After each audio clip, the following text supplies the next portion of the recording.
வாங்க, திருச்செந்தூர் முருகன் கோவிலோட சில முக்கியமான விஷயங்கள சட்டுன்னு பாத்தரலாம். திருச்செந்தூர் முருகனோட 6 படை வீடுகள்ல 2வது வீடு இது இல்லையா? ஆனா இங்க வந்து கும்பிடுறதுக்குன்னு சில தனித்துவமான விஷயங்கள் இருக்கு. நம்ம வாழ்க்கைக்கு வழிகாட்டுற மாதிரியான சில குறிப்புகள் இங்க இருக்கு. அதுல 3 முக்கிய விஷயத்த இப்ப பாக்கலாம். சரி, முதல்ல பிறவாமை பேரு. ஆமா, இங்க செந்திலாண்டவரை வணங்குனா கிடைக்கிற முக்கியமான வரம்னு சொல்றாங்க. அதாவது இந்த பிறப்பு இறப்பு சுழற்சியிலிருந்தே விடுதலை. பிறவியே இல்லைங்கன்னா கஷ்டமும் இல்ல இல்லையா? இது முதல் பாயிண்ட். இரண்டாவதா மூலவர்.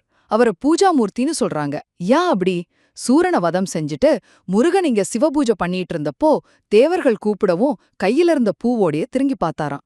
அதான் இன்னிக்கும் கையில பூவோட இருக்காரு. இதுக்கு ஒரு அர்த்தம் இருக்கு பாருங்க. நம்ம கிட்ட இருக்கிற குறைகள் எல்லாம் நீக்கி நல்ல உயர் அறிவை அடையறதுக்கான ஒரு வழிகாட்டல் இது. மூணாவது விஷயம் அந்த கோவிலோட அமைப்பு. பாத்தீங்கன்னா மூலவரை பார்க்க கீழே இறங்கி போகணும், ஆனா தரிசனம் முடிஞ்சு மேல ஏறி வரணும்.